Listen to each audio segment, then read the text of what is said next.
جو تقریب حضور سے صحابہ سے ثابت ہے ضرور کرو ضرور کرو ضرور کرو. ابو علیہ بالنواجذ، اپنے دانتوں سے پکڑ لو اس کو.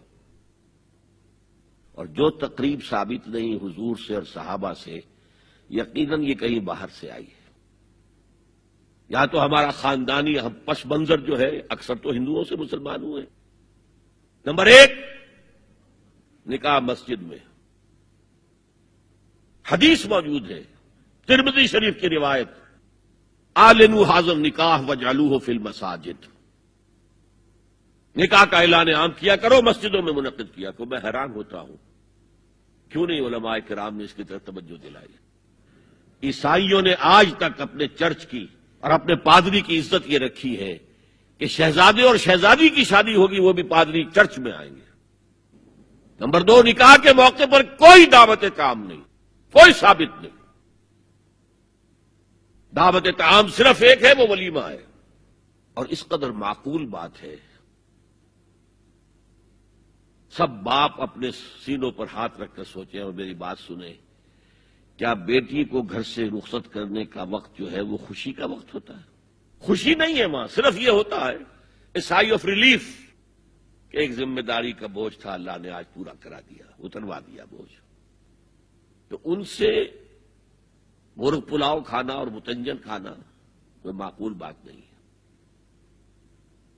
معقول بات کیا ہے؟ لڑکا اس کا گھر آباد ہوا ہے وہ ولیمہ کرے، اس پر باقاعدہ احادیث اولبوا ولو بشاۃ، ولیمہ ضرور کرو چاہے ایک ہی بکری ہو تمہارے پاس.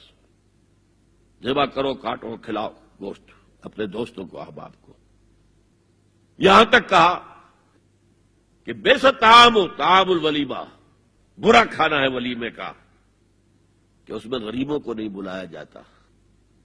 ظاہر بات ہے مسلی کھلانے کے لیے تو ولیمہ نہیں ہوتا، اپنے احباب کو، دوستوں کو بلایا جاتا ہے.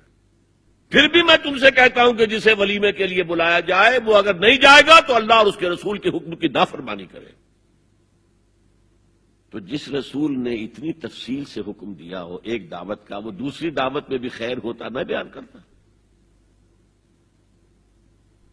جب نکاح مسجد میں اور کوئی دعوت طعام نہیں تو بارات کا تصور خلاص. بارات کس بلا کا نام ہے؟ قرآن میں تو کوئی ذکر ہی نہیں، عربی میں یہ لفظ ہی نہیں. اجتماع طرفین مسجد میں ہوا، نکاح ہوا. لڑکی کو، حضرت فاطمہ کو رضی اللہ تعالی عنہا، کچھ خواتین جا کر چھوڑ آئی تھی اس حجرے میں جو ایک انصاری صحابی نے حضرت علی کو دیا تھا. ان کا تو کوئی گھر بھی نہیں تھا. کوئی حضرت علی آئے ہوں اور آ کر وداع کرا کے لے کے گئے ہوں. چوتھی چیز، جہیز کا کوئی تصور اسلام میں نہیں.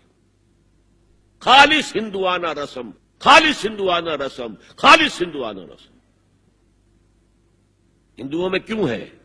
وہ اس لیے ہے، معقول بات ہے کہ لڑکی کا وراثت میں کوئی حصہ ہی نہیں. وہ تو جب گھر سے نکل رہی ہے وہ دے دلا کے رخصت کر دو. دان دہیج یہ خیرات ہے، لڑکی کا حق کوئی نہیں ہے گھر پر. اسلام میں تو لڑکی وارث ہے. والد فوت ہوں گے، وراثت تقسیم ہوگی. والدہ فوت ہوگی، کوئی ان کی ہے ملکیت، وہ تقسیم ہوگی. شادی کے موقع پر کوئی جہیز اسلام میں نہیں، قطعاً نہیں. غلطی سے حضرت فاطمہ کے جہیز کو جہیز کیا دیا گیا. وہ جہیز کیا تھا؟ ایک پیسہ بھی حضور کے اپنی جیب سے نہیں تھا. اس شادی میں خاص بات کیا تھی کہ دولہا کے ولی بھی حضور ہی ہے. اور کون ہے؟ علی کا کون تھا مدینے میں؟ اور دلہن کے والد بھی حضور ہے. اب حضور پوچھتے ہیں حضرت علی سے، تمہارے پاس مہر دینے کے لیے کچھ ہے؟ عرض کیا میرے پاس تو کچھ نہیں ہے. وہ فقراء صحابہ میں سے تھے.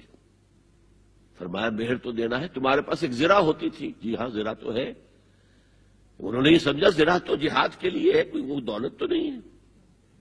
فرمایا جاؤ اسے بیچو یا گروی رکھ کے قرض لے کر آؤ. وہ گئے، حضرت عثمان نے خرید لی اور کچھ دنوں کے بعد واپس کر دی ہدیتاً. یہ زرہ میں ہدیہ آپ کو کر رہا ہوں. اس وقت اگر کہتے چھوڑو علی، کہاں تو لو میں پیسے دے دیتا ہوں تمہیں، تو ان کی طبیعت پر بار ہوتا. اس پیسے سے حضور نے کچھ پیسے گھر بھیجے اندر، دلہن کو ذرا تیار کر دو، اور کچھ پیسوں سے وہ ایک گدا جس میں کھجور کی کھال بھری ہوئی تھی اور 2 تکیے جس میں کھجور کی کھال بھری ہوئی تھی، ایک مشکیزہ کنویں سے پانی تو لانا ہی ہے نا، ایک چکی جو ہو یا گیہوں ہو پیسنا تو ہے نا، کوئی 1-2 برتن اور اللہ اللہ خیر صلی اللہ، یہ تھا جسے جہیز کہتے ہیں، جس میں ایک پیسہ بھی حضور کا شامل نہیں ہے۔ وہ حضرت فاطمہ کا مہر تھا جس سے بنایا گیا، ورنہ مدینے ہی میں دوسری آپ کی صاحبزادی کا نکاح حضرت عثمان سے بھی ہوا، کہیں ذکر ہے جہیز کا؟ حضرت عثمان کا گھر بھرا ہوا، ہر چیزیں موجود، وہاں تو پھر جہیز کا تذکرہ نہیں۔ بہرحال یہ شادی کو آسان کرو، زنا کو مشکل بناؤ۔ یہاں شادی کے لیے 9 من تیل ہوگا تو رادھا ناچے گی، ورنہ یہ کہ بڑی ہو رہی ہے، عمر ہو رہی ہے، سب کچھ ہو رہا ہے، لیکن کچھ تقاضے تو ہے نا، آخر کچھ تو کرنا ہوتا ہے نا، آخر کچھ نہ کچھ لوگوں کو تو کھانا کھلانا ہی ہوتا ہے نا، بارات تو آخر آئے گی ہی نا، کچھ نہ کچھ تو دینا ہی ہوگا، کچھ جوڑے کپڑے، کچھ یہ۔ اسلام کا فلسفہ جو میں نے 4-5 باتیں آپ کو بتا، فلسفہ یہ ہے کہ لڑکی کے باپ پر 1 پیسے کا بوجھ نہیں، اس نے لڑکی پال پوس کے تمہارے حوالے کر دیا، اب اور کیا چاہتے ہو تم؟ سارا مرد آزماں مرد آفرین، مرد کو چیلنج دیا ہے، تم مرد ہو، مہر تم دو گے۔ اور سب سے بڑھ کر کیا ہو رہا ہے آج کل بھی ہوتا ہے، وہ ہمارے ایک کچھ کام ہوتے ہیں اسلامی، وہ بھی ہے، کچھ وہی ہندوانہ پس منظر۔ نکاح کی محفل میں چھوارے کون لے کے آتا ہے؟ لڑکے والے، اور پلاؤ کن سے کھاتے ہیں؟ بھائی جس کو تمہیں مرغ پلاؤ کھلا رہا ہے وہ چھوارے نہیں بانٹ سکتا تھا؟ یہ ہے اسلام اور غیر اسلام کا امتزاج۔ چھوارے لڑکے والے لے کر آئیں گے اور پھر دعوت اڑائیں گے لڑکی والوں کی طرف سے۔